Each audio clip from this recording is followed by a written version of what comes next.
বেশ। এটা তো দাঁড়ে তো 2.5 ইঞ্চি দিতেই হবে। হ্যাঁ 2.5 ইঞ্চি দিতে, এটা 2.5। হ্যাঁ, এটা শোল্ডার ডাউন 2.5 ইঞ্চি দিতে হবে। এই যে সিনার মাড়ির থেকে এটা 1.25 ইঞ্চি দিতে হবে, 1.25 ইঞ্চি। হ্যাঁ হ্যাঁ, এই চলে গেল।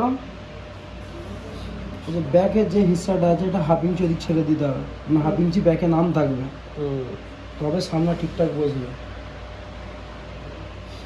এখান থেকে এটা এসবি ডিবির ক্ষেত্রে 1 ইঞ্চি, শোল কলার হলে 1.25 ইঞ্চি, 1 ইঞ্চি 200।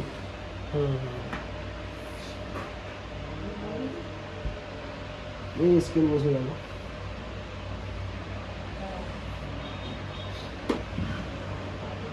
এই স্কেলটা 1.25 ইঞ্চি বের করে দিতে হবে, এইটা শেপ দিতে হবে। এগুলো হচ্ছে তরিকা। এই স্কেল এতটা বের করে দিতে হবে, দিয়ে এই শেপটা হাত দিয়ে তোমাকে দিতে হবে। এসবি ডিবির ক্ষেত্রে রেগুলার সাইজ 38 থেকে 44 পর্যন্ত, 36 থেকে 40 পর্যন্ত 2.5 ইঞ্চি নামবে। এটা 1 ইঞ্চি ডাউন থাকবে, 3.5 থাকবে, 3.5 থাকবে। ছোট সাইজের ছোট দিতে হবে, বড় সাইজে বড় দিতে হবে।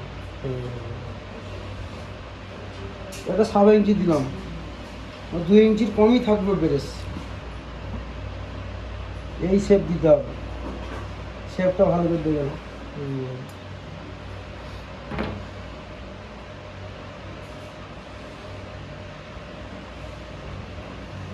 ব্যাকের আমি এটা মেপে নেবো, 15 দিয়ে এইটা ধরে নিতে হবে। 12 1 পয়েন্ট কম, এই 12 1 পয়েন্ট এখানে ধরে নিতে হবে। এখানে হচ্ছে 22, 15 22, 22-এর 2 সুত কম। এটা আমি বেশি রাখি গাড়ি তো ওই জন্য এই করলে